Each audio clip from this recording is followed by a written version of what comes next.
Music, dance, theater. It's time to take a seat on the aisle with Tom Alvarez. Hear from performers, producers, presenters, and creators who enrich our lives in the performing arts. Who's on stage? Here is Tom Alvarez to introduce you. Hello, and welcome to On the Aisle with yours truly, Tom Alvarez. My guest on today's Part 2 episode about the new indie film, Dirty Laundry, are Indiana natives Mitchell Wray and Charlie Schultz. They are two young actors who are co-starring in the movie. Join me now as I go on the aisle for my conversation with Mitchell and Charlie.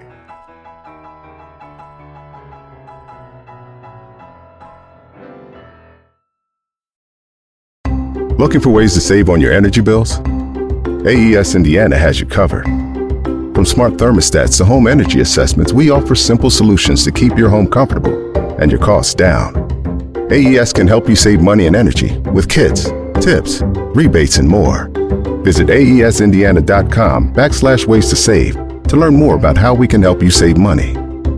AES Indiana, helping you discover real ways to save. Welcome, Mitchell and Charlie.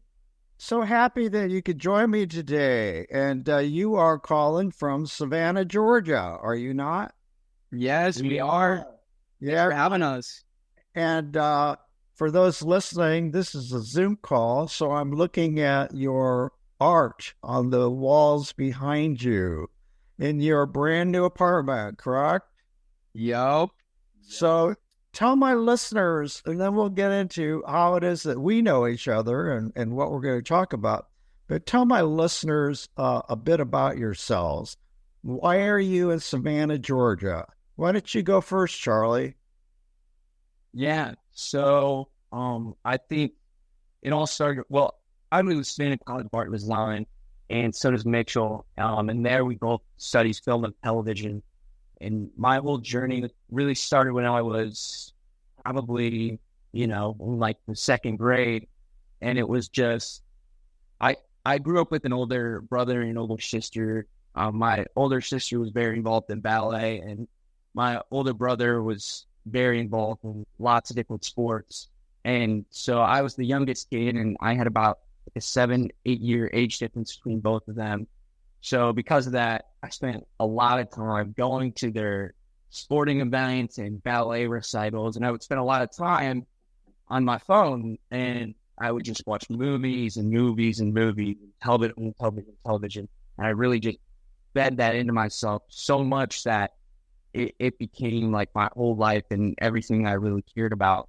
And so I knew from probably like in second or third grade that that's something that I really wanted to pursue, was to create film and to entertain. And it was a mix of wanting to entertain and be on the side of the camera and also want to be behind the camera. To this day, I have a love for both of those things. And so the first college that kind of came to mind wasn't SCAD, but I wanted to go to NYU. But when it came time to apply to colleges, I didn't get into NYU's film school, but I got into SCAD's, and SCAD really looks like the best option because when I went there, I discovered that each and every kid there was studying something in the creative field. And you really got this idea that, wow, every single person here is doing something creative. It's almost like religious being here because everybody's putting all this love and effort into art. So that was very beautiful to me. And so right away I decided I wanted to go to school here. And yeah. Where's school? Where are you attending school? You and Mitchell? Savannah College of Art and Design. Okay, well, not too shabby. So you both are from Central Indiana. Where did you both go to high school? Mitchell, where did you go to high school? I went to University High School. Okay. Charlie? I went to Westfield High School. And you guys did not know each other? No. I had heard the name Charlie Schultz through my sister, but I didn't know who he was at the time. And we should tell our audience that Amelia Wray is your twin, And the two of you have a lot in common, including that she is a singer, but she's also an actor. And I would say, Mitchell, you're more of a multidisciplinary artist than she is, because you're involved in lots of stuff. And we'll get into that in a bit. Okay, so how did you meet, the two of you? We were just walking outside of our freshman campus at the time, and we exchanged conversations through like Instagram, that we had the intention of meeting each other because we both found out online that we were both filmmakers from Carmel, Indiana, or that same little like hemisphere of Indiana. Yeah. And so we ran into each other. We already knew what each other looked like just through seeing each other's pictures online and whatnot. And it was kind of just like surreal that, we had like been talking for like 2 weeks beforehand and just like randomly ran into each other both on our way to classes. And Charlie often says that I'm a lot shorter than he expected. It is very surreal for me because when I saw Mitchell's height compared to how I'd seen him on Instagram, I was like, wow, he's a little shorter than I thought. But yeah, right away, I had seen Mitchell on Instagram probably a month or two before I went to college, and I saw that he was going to the same college as me and everything. And we kind of talked on Instagram like a very little bit. But when I even saw Mitchell on Instagram, I was so excited because I could see that it was somebody who was like me. A lot of the kids that I saw that were going to my college seemed to be like kind of out there. And Mitchell just seemed to be just like a normal dude like me. So that really, yeah. Well, I believe in fate, and I believe in destiny, and I believe that people cross each other's paths for another reason. And do you guys believe that too, or do you think this is just all random, that you two like would hook up the way you did, or meet up, I should say? I 100% agree with you. I just think the fact that we both have had the same dreams and ambitions, since our childhood, but that we've like went on different paths and now met at Savannah is just a crazy coincidence. It's too good to be true. And Charlie, do you have any brothers and sisters? I do. So I have an older brother and an older sister as well. Okay. Sounds like you have another brother now. Yeah. And I really do. We really do everything together. We go work out together. The whole summer, like every single day, I'd spend it with Mitchell. So we really do everything together. And like a good phrase I like to say, it's like man sharpens man as iron sharpens his best friend. It's something like that. There's a phrase like that.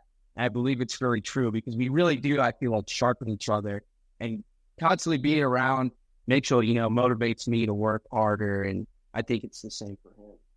Wow, man! Now that we're iron sharpens iron, as a man sharpens his friend. That's there you go. And now you are, and that's what we're getting into. The main point of this interview is to promote your new film, in which both of you appear co-stars. I would say, is that correct? Indeed, sir. Okay, so well, spill it. Let our audiences hear about this film, Dirty Laundry. Yeah. So it's about these two friends who are starting a business together. They should be going into their freshman year of college, but both of them have decided that they're not going to take the safe route of going to college, and that they want to start a company doing backdrops for different occasions for people.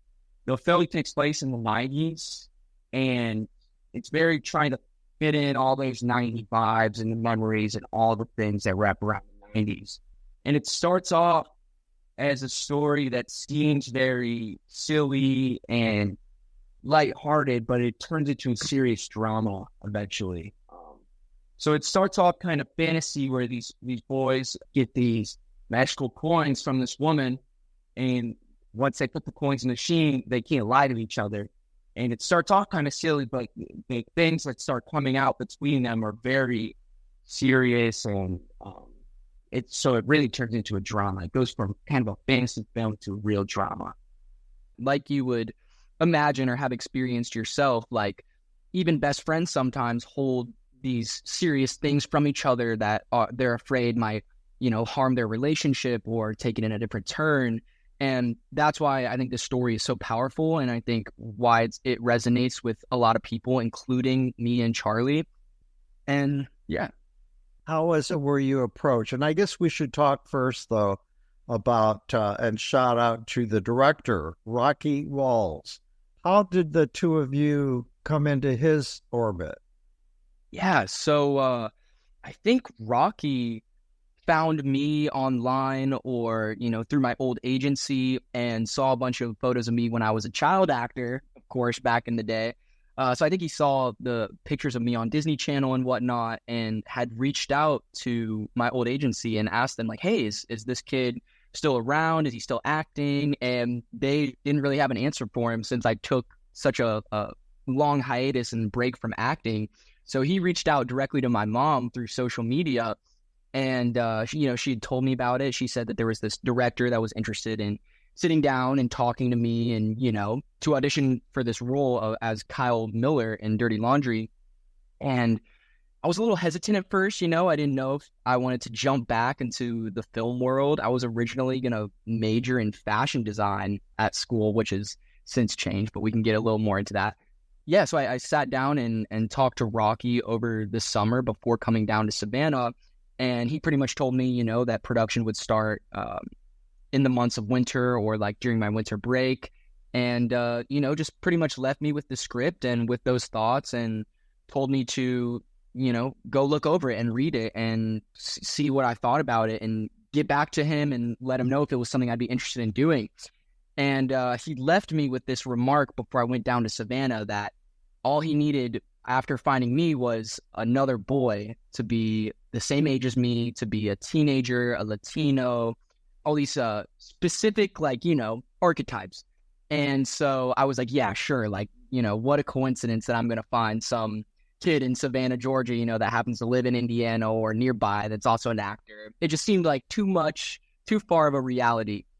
And I, met Charlie, and I think within one of the first few days of meeting him, I asked him, I was like, are you like an actor or, would you ever want to be in a movie or something? Because I had seen him, I saw he was Latino. We talked about it a little bit. And it's kind of scary asking that question to someone that you just met. It's like, people are here for different artistic and creative reasons. So I honestly wasn't sure whether or not he was an actor. And to my surprise, he was like, yeah, I'm down. Let's do it. I'll audition for this movie. Sure. Why not? And everything just fell into place. Wow.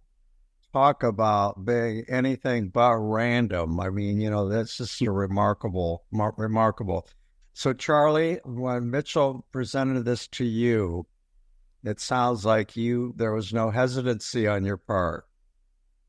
Not at all. I wanted that opportunity for a really long time to really do anything on screen.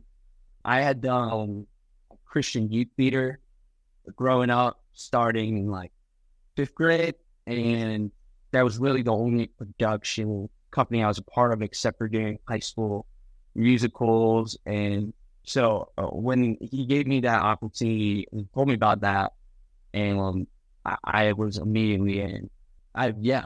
So tell me about working with Rocky. Now, I've met Rocky, and we have a great deal in common, including the fact that up until this is his first feature film, correct? He makes documentaries, and he's been very successful in creating a string of documentaries. And I used to make documentaries, and so I was really interested in it. It's not unusual for documentarians, to make feature films eventually. It's all about good storytelling. So what was it like working with Rocky? Yeah. What kind of a director was he?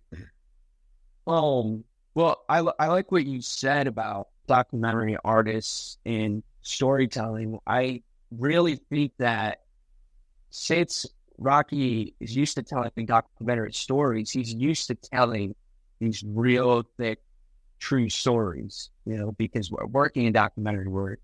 He's focused all on these people.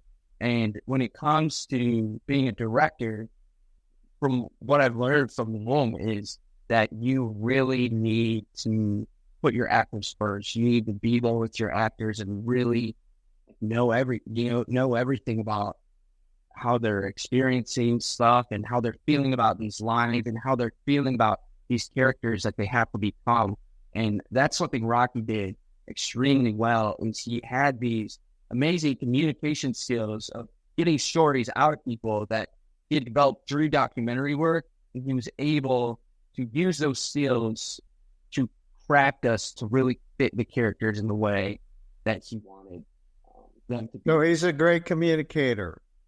Absolutely. Excellent. I, of course, relate and identify with all of that because I've directed both.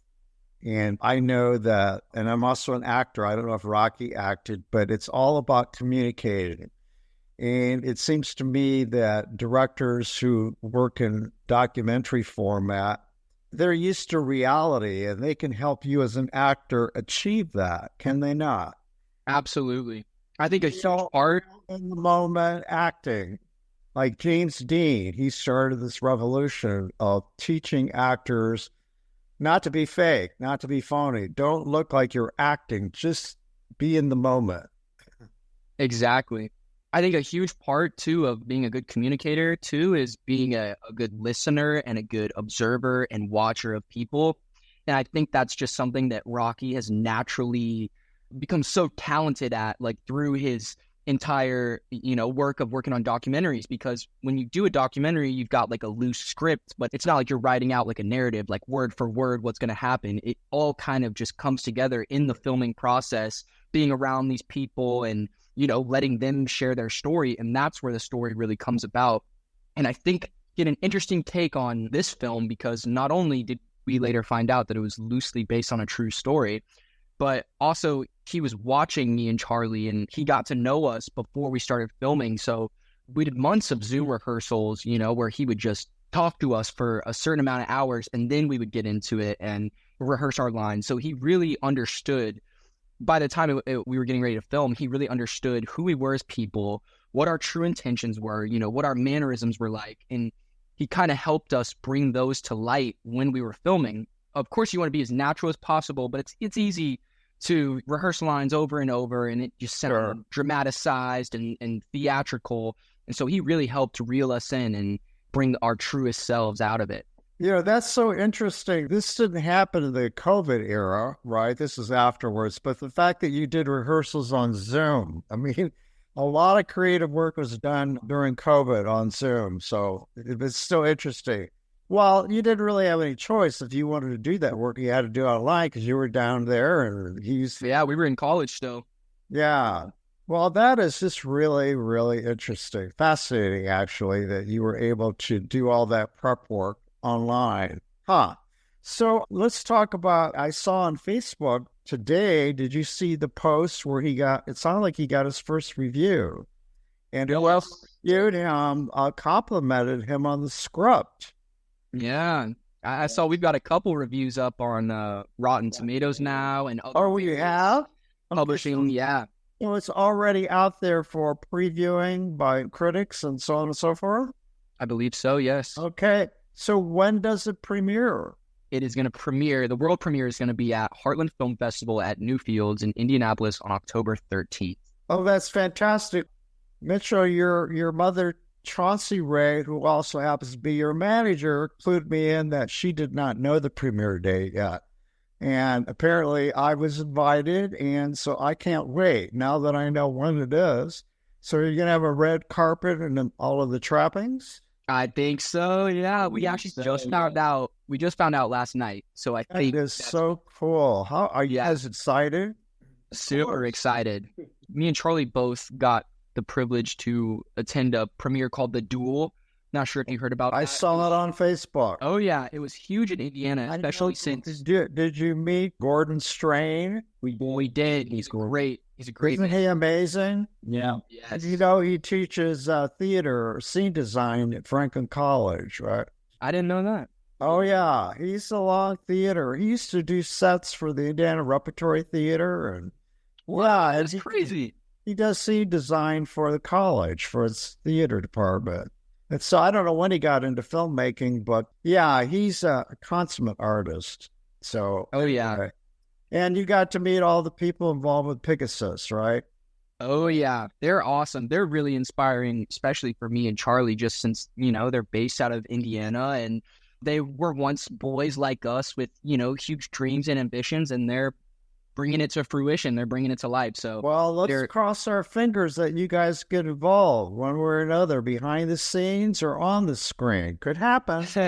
That would be great. That'd be awesome. I've been keeping track of them because, them being homegrown. And I understand they, I'm sworn to secrecy, but I understand they've got some really exciting projects coming along that will benefit artists in Indiana. So hopefully you guys will get some work back home. What can you tell me about the distribution of this film? Will he enter this film in festivals, or how's he going to get it out? So it's being entered in festivals, and right now we're kind of figuring out which festivals got into, which ones it didn't. But I think after that cycle, we'll figure out about distribution and where people will be able to find it. Well, it sounds like it's going to be a sure thing to be in Heartland. They're premiering it, so you can't go wrong with that. They're becoming more and more widely known. Does Savannah have a film festival? Yeah, we have the SCAD Film Festival, which actually is part of our college, and a bunch of celebrities fly down and they do a huge red carpet premiere. Fingers crossed, we're waiting to hear whether or not our film is going to premiere at SCAD Film Fest, but we'll take what we can get. Well, your students, I would think that they would want to promote you. I would think so too. What's that? Keep me posted on that. So absolutely. Let's talk about both of you. So Mitchell, for sake of transparency, I'd like to tell our listeners, you and I go way back. We to do. The time when you were 9 years old and you originated a role in a production which I co-created with my business partner, Dustin Klein. I think by now my listeners know that, I've got my fingers in a lot of pies, including Dustin and I created an original musical called Calder the Musical, and it was about the sculptor Alexander Calder. And who knew that a musical about a sculpture would be entertaining? Well, we like to think that we captured the life of this artist who was, had a very magical theatrical life. And anyway, you played the younger Alexander Calder, and I'll never forget your audition. We still talk about it, Dustin and me, how it was held at the Civic Theater in one of their studios. And you were 8 by then. You weren't 9 when you started. I believe so, but you just act like you own the place. You were such a pro. I mean, you just walked up, stood in front of us at our table.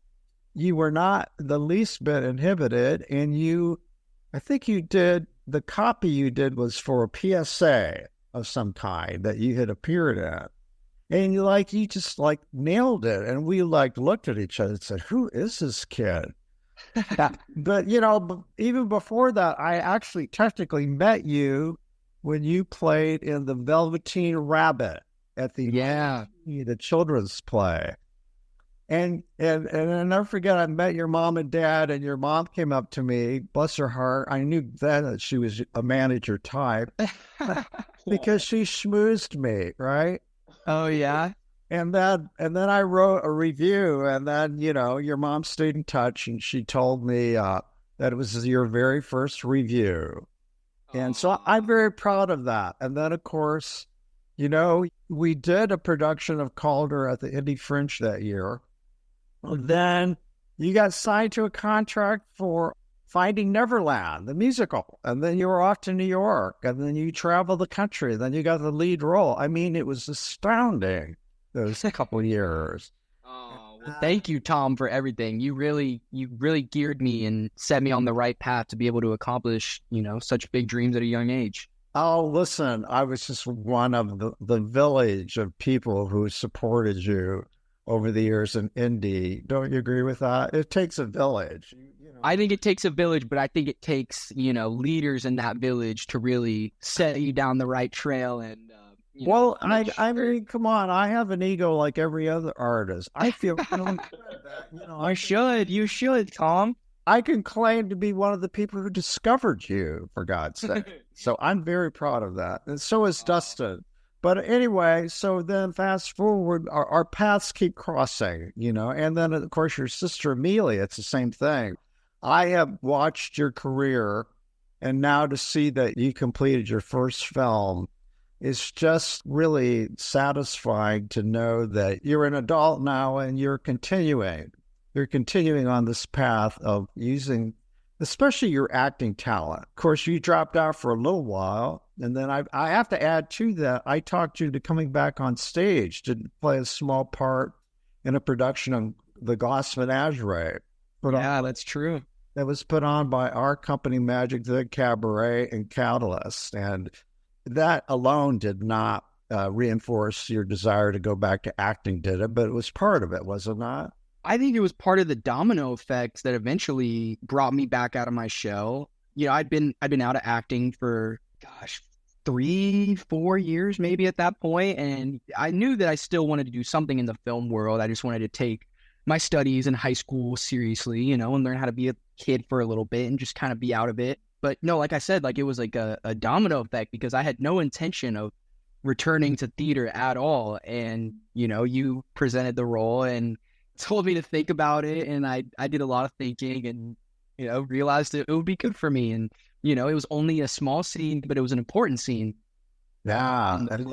And you really made a difference. There's so many people who told me that when they see you and I knew this, people who know me know that I'm also a theater critic. So of all the hats I wear, and you truly are an actor. When you come on stage or when you're on film, people can't take their eyes off of you. That is not everyone has that talent. So Charlie, let's talk about you. So brag on yourself. I want to get to know you. And by the way, do you get a lot of commentary about that dimple that you have? Yeah. I'll two of them. I guess the one. Oh, you have. I can't see the other one. Yeah, it's a depressing thing that's starting to happen. When as a young kid, I had both of them, but now this right one's it's going down a lot. It's still kind of there. It's gonna give you movie roles. I predict that. I hope so. I think I'm a guy with only a left dimple. So yeah. So tell me about your trajectory. Did you you mentioned you were in musicals like in high school and stuff. Did you start early? Tell me about yourself. For me, I think it all just started because, I think it starts with my mother. My mother was an opera singer. She also played the flute in Chicago, and so that was kind of like, being brought into this world from a mother who was in kind of like that little bit of the entertainment world brought something into me. And so when I was really little, like starting first grade, I started singing and got really into singing in choir. And I'm a pastor's kid originally. My dad's not a pastor anymore, but we used to move around a lot.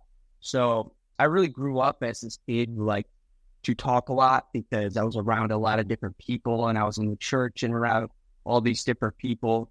And that really led me into being this talkative kid at school.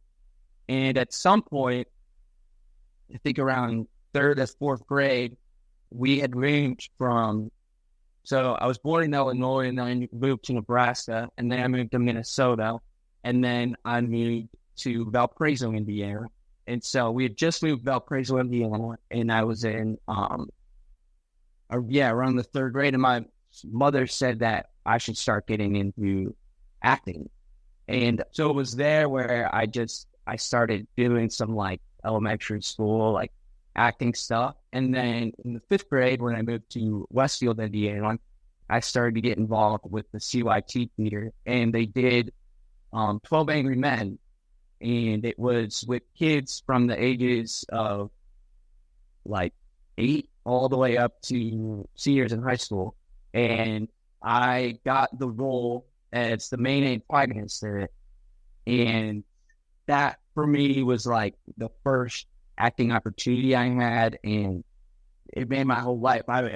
It was the biggest thing for me ever. I mean, like going on stage and really getting to entertain people and to get into that character was a really beautiful, fun thing for me. And so after that, I kept doing CYT. And then once I got to middle school, I did Bye Bye Birdie, and I played Albert in that. And that was awesome as well. And during that time, I also, I don't know, I was involved in a lot of extracurriculars. I also was playing soccer and football, and I'd gotten 4 concussions by the time I was a sophomore in high school. So by the time I was a sophomore in high school, my parents were like, you can't play sports anymore. Like, you'll get another injury, and that can be really bad for you. So I stopped playing sports, and I got into things like student government, and I joined the media team at my high school. And yeah, so I did another play in high school called I Hate Shakespeare, and it was a comedic. It was at the Hat Theater, I believe. Oh yeah, the Hat. We did shows there, and yeah, I'm quite familiar with it. It's a fun theater, yeah. Oh yeah, I got to. It was more of like a comedic play, but acting, everything was like just this huge part of my life, even beyond being in those plays and everything. Because growing up, I around the family dinner table and around the BA class, I was always trying to make people laugh. I was always trying to entertain, and I feel like a lot of times people think that you can only practice acting on stage, and I think that acting is a part of life. I think that entertaining is a part of life, that it's something that we're practicing and we're doing all the time, whether we realize it or not. Yeah, so that was one of those. When I met you, I was just, you have a presence, and you seem to be, you have an openness about you that I predict will do well for you in your career with people that you meet in the show business. You're very approachable, and you have a kindness about you, which will go a long way, I think, in the business. But also, would you consider yourself a serious actor? I mean, is it business to you? I mean, do you focus on what you do? Yeah, of course. If you're an athlete, that you can carry a lot of those qualities into this as well, right? I mean, growing up in school, I was kind of a jack of all trades. I was a freshman and sophomore class president as well. Yeah. I was just kind of all over the place, and I went to a really big school. So I was just this really social guy, and I really just wanted to really know everybody. Yeah, I'd still very much call myself a serious actor. I think openness is like one of the biggest reasons I call myself a serious actor, because I think a lot of times people like to close themselves off for their own prideful reasons, thinking that they're better than people. But when it comes to acting, I believe that you can't do that at all. You really have to just fully put yourself out there. And then I presume you also feel the same way about filmmaking now. I agree. Yes, 100%. Yeah. I'm of a mind that you can do it all. When people say, well, maybe thinking you're a jack of all trades and a master of none, don't ever believe that, because I feel that people think you have to fit one definition, but it's not true. You can do anything you put your mind to. And it's all related. It's all communication. Storytelling, I think. Do you agree? Yeah. And I think all the arts are related too. And it's what gets me like so excited to wake up in the morning. It's the only reason I've been able to like get up so early now, is because being back here just gets me so excited, riled up, being a part of all the arts. And even our director, Rocky, while we were filming Dirty Laundry, because we filmed mostly all of it overnight in a laundromat. And I'd be like, Rocky, how are you? He's so much more awake than everybody else. I'm like, Rocky, why are you so awake?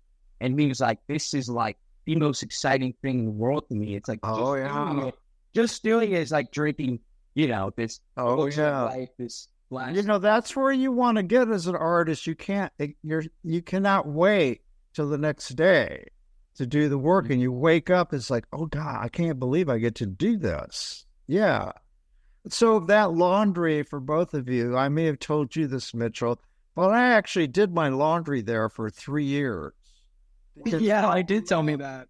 I lived nearby, and I had a washer, but I didn't have a dryer.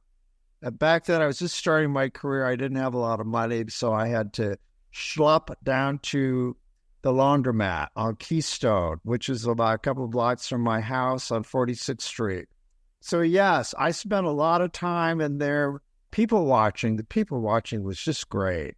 But it was also, I read a lot. I remember I always took a book with me because that was, before iPhones, of course. But so when I heard that you were filming in that particular laundromat, I just was amazed. So you guys shot at night after the place was closed, huh? Is that right? Yeah, we did.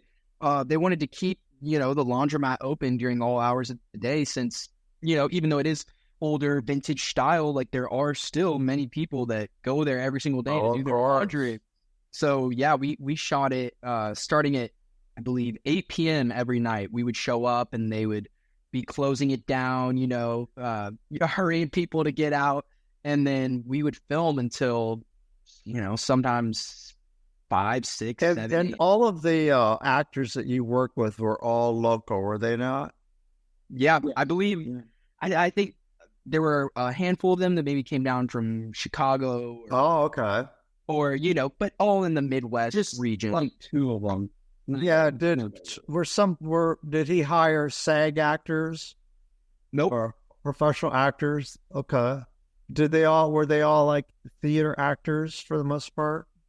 I think so. I think it's, it's commercial work. I happen to think theater actors have they bring something to the table that film actors who've never had theater actors, I think they've got, I think that they have their background makes their performances sometimes more authentic. That's my take on it. But what do you think?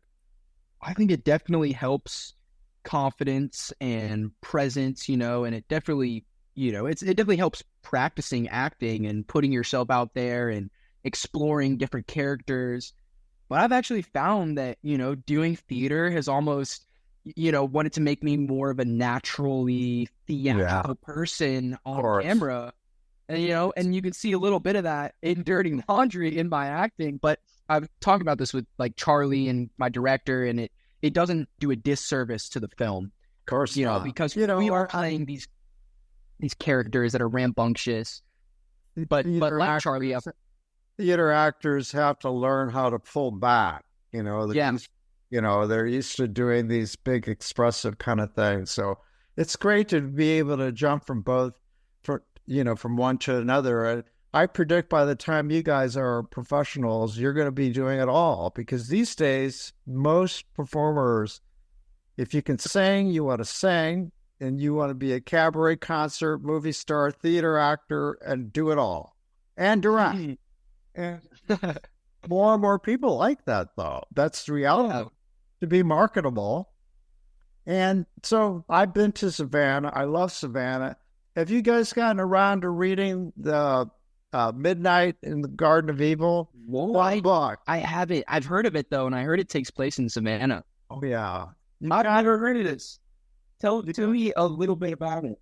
Oh, it's kind of a murder mystery, but it really delves into real-life people who at one time lived in Savannah. It was about a murder.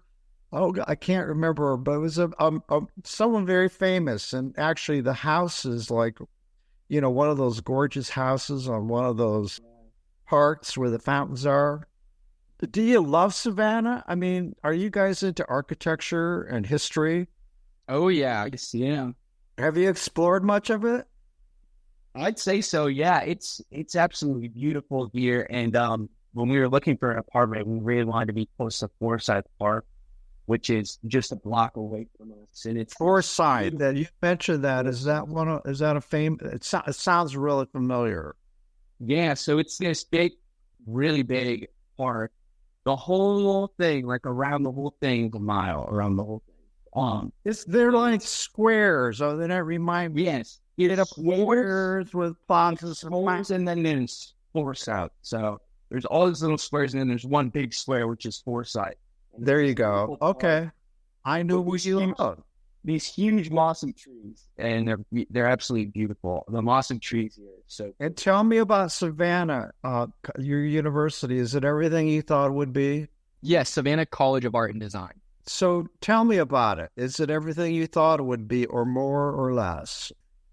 I think it's great. I think it's super cool to have access to all these amazing like artistry and creative programs, but not be in a place like New York City or Los Angeles. Like most of our, if not, I don't want to say all, but I would say most of our professors, all of them are working in their field still, but most of them, have experience working at schools like NYU, like USC, Parsons, these huge creative schools that are known for what they are and in these like huge cities. So it's almost like we're getting a taste of that just being in this small, cutesy sort of like, Southern Belle town. And it's really cool. I feel like it keeps us, A, not distracted, and B, it keeps us constantly inspired, in this different environment that not everyone is just, jumping to. Yeah, and the student body, your fellow students come from all over the world, do they not? Yeah, all over. 17% of the kids that go here actually come from out of the country too. So it's a lot of kids that come from abroad, and with that comes kids that are very motivated, sometimes coming from, third world countries and places, and they come here to follow their dreams. And so being on those type of people sessions is extremely. No, it sounds like it's extremely competitive. I know that you're both good students. Are you still good students? Have you remained good students? We try. Okay, tell me the truth. What is the party atmosphere at Savannah? I mean, it's part of college, so spill the beans. Spill the beans. The atmosphere, I would say, is pretty almost non-existent. We don't have fraternities or sororities, so because of that, and the college is not. It's all around the city. There's no main campus. So because of that, people will go out on like the main strip that the tourists will go out on and go to bars there and everything. But other than that, it's almost so it's a bar culture. Yeah, hang out. Yeah, much a bar culture. Yeah. You have your favorites, and what are they? We can't name those, we can't disclose those places, but, we do our fair share of work and play. What's that quote? It's all work, no play makes Jack a dull boy or something. No, but really, it's part of college life. That's how that's how you learn to interact with people, and I think it's important to be well-rounded, We're smart and we're focused, so... your parents will be listening to this, so hopefully. But back to the film, though, what are your hopes it will do for your careers, for people to see this film? I think it's a given what you hope, but tell me in your own words what you hope the film, the exposure alone, I'm sure you will, appreciate, but what else? For me at least, I think already on the level, like on this level before a lot of people even see it, I already feel very blessed. I tell my children all the time that we had a movie that encapsulates our youth of us at this age. And I think that that's something beyond promoting myself and everything that I appreciate a lot. That one day, 20, 30, 40 years from now, I'll have this hour-long piece of cinema that I'll be able to sit with and watch and say, this was a part of my youth. This had parts of my youth that were true in it. Like, this is a part of the history of me. And so for me, that's something that's extremely beautiful. That's a really cool outlet. And everything on top of that is just, the icing on the cake. But with viewers, I'd hope that with those that are watching, with people that are watching that are my age, I'd hope that they read the cinema just with more love and more compassion, I think, and more connectivity, and showing that we're not that different from each other. Because I think one of the main things that the film shows between me and Mitchell's characters is that our characters are very different in a lot of ways, and they come from different home lives and different lifestyles and families. And at the end of the day, what you'll find out watching the film is that they're still very similar in so many ways, and they're so brothers in so many other ways. So, Mitchell, what about you? What do you hope people will take away? Yeah, well, kind of just adding on to what Charlie was saying, I mean, you know, the film ultimately is about companionship and how every friendship isn't going to necessarily fit in the same mold. You know what I mean? People have different needs and desires and wants and expectations. And, you know, you have to explore that on your own, you know, with your friend. And there's going to be challenges that arise and things that go on that you just have to like figure out. And that's why it's really cool to get to see a glimpse into Eric and Kyle's almost adulthood. You know, they're becoming, you know, young adults and figuring out these weird feelings and things that are going on in their lives with each other. And I just ultimately hope that this film hits home with a lot of people, and I hope it resonates with audiences. You know, I hope it makes people comfortable. I hope it makes people uncomfortable. I hope everyone that watches the movie has something different to say about it, because sure, it's a story and, you know, it's a narrative and the film is what it is, but I think there's a lot of different things that can be picked up on from the movie that people might see and me and Charlie haven't even picked up on. So I want to leave you now with an opportunity to give a shout out to your parents. I've met your parents, Charlie, briefly at, there was a party that Rocky, your director, held like last year. It was the rap party, and I was invited, and I met your parents briefly.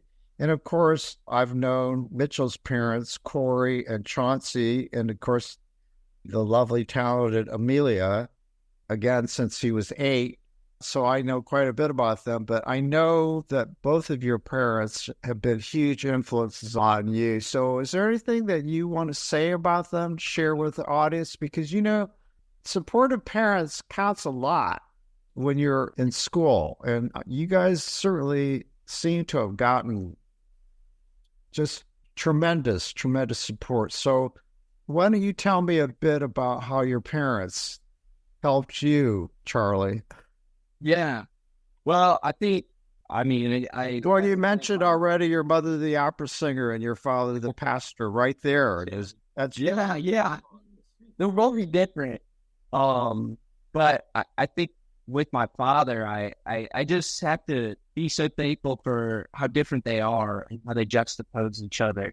Because with my father, he's just the most down-to-earth man I've ever met. And he's so calm and open with people and open to hear perspectives and to hear anything anybody has to say. And he can come off sometimes as very calm and almost timid, but it's because he's only listening, and that's all he's doing. And I think that that's one of the toughest and most beautiful skills that somebody can have, is just being able to really just fully listen to somebody and fully put their own personality and ego and everything aside and just fully listen. That's going to serve you well when it gets to a point, if and when, and I say probably it's a fait accompli that someday you may have to struggle with fame and what that means. And it sounds like you have parents who will keep you grounded. In my experience, if you got that going for you, if you're surrounded with people you can trust and who keep your ego in check, that's going to go a long way. Yeah. And with my mother, she's just the boldest person ever. And I thank her for her boldness and how she speaks her mind. Whenever I go to the grocery store with my mom, or I go anywhere, she'll talk to anybody and tell them anything that she's thinking. And she always taught me just to not be afraid, to just be brave and speak your mind. And I love that. I love directness. Yeah. And I think that's, both of my parents being with that is one of the reasons that I am such a dreamer. And I want to, you know, and Mitchell too, with his parents, the reason that we're these dreamers and we want to achieve these big things and not go down this, route in life where we don't go with our real passions and we go and get a job that doesn't really interest us. Like, no, we want to be in this creative field and we really dream that stuff. And it's because of our parents and the boldness of achieving your dreams that will push into us. And Mitchell, speaking of directness, tell me about your mom and dad and your family. Yeah, well, just as well as I do that without any of them, I wouldn't be here talking to you right now. I wouldn't have met you when I was 9 years old. You know what I mean? My mom wouldn't have had the opportunity to schmooze up to you like you mentioned earlier. My mom was great because she's always networking, and I really call her my momager because she's my mom and manager at the same time, which, sometimes gets a little... I keep telling her she's got to go into business and start with those clients. Well, that would be awesome. I know she's thinking about that, but family and business sometimes can get a little elbowy. Sometimes you just want your family and your business separate, but ultimately I think it's done nothing but great things for me. Who is going to be your number one supporter or networker other than your own mother? She saw it in me before, I even saw it in myself, and knew that I wanted to do filmmaking and acting. My dad is a hard worker. He's a firefighter. Neither of my parents are artists. And just the fact that they've supported me on this journey and trusted me, and I've trusted them every step of the way, has just gone to show the amazing things that they've been able to do and help me accomplish. They're great people. And how about your other half? Because she is your other half. She is my best friend in the whole entire world, Amelia That Wray. picture I saw of the two of you on Facebook, they really captured your bond, You were hugging each other in front of your refrigerator in your kitchen. Oh, yeah. Okay. Your mom told me that they had stopped in to see you, or they were taking her to school, or they were taking you to school. I can't remember. Oh, she's the best. I strive to be as talented and as confident and social and trusting as she is. She's really just she's a pillar in my life. And I predict that you're going to make a film and starring Amelia Wray. Something. That's the plan. That's the plan. I've always told her I think that she should do the life story of Natalie Wood. Oh, yeah? Yeah, I see a biopic in her future because she looks just like her. And she's got the chops to pull that off. Anyway, that's my prediction. Well, if you write it, let us know. Or if the writers of that future film are listening in on this, hey, we've got your talent. You just never know. You guys, it's been a blast talking to you, and I can't wait to see you on the big screen. And, I look forward to just following your careers and, seeing what unfolds. You have all of the qualities that one needs for success, and show business is not easy to tackle, because you have all the support you're getting, the groundedness that you have surrounding you, and just you both have a lot of confidence, which goes a long way. So thank you for taking the time. Well, listen, I will see you on the red carpet. Hey, we'll see you there, Tom. Thanks for having us. Our thanks go out to our media sponsor, Urban Times. Urban Times is a monthly news magazine which serves as the official neighborhood newsletter for 16 Indianapolis neighborhoods, offering news about development, arts and entertainment, and from the business community. Who will take center stage on the podcast next? Your seat on the aisle with Tom Alvarez awaits. Follow Tom on Facebook, Instagram, Twitter, and TikTok, and make sure to visit tomalvarez.studio. Watch Tom every other Thursday on Lifestyle Live on Wish TV, and make sure to listen every week here on the All Indiana Podcast Network.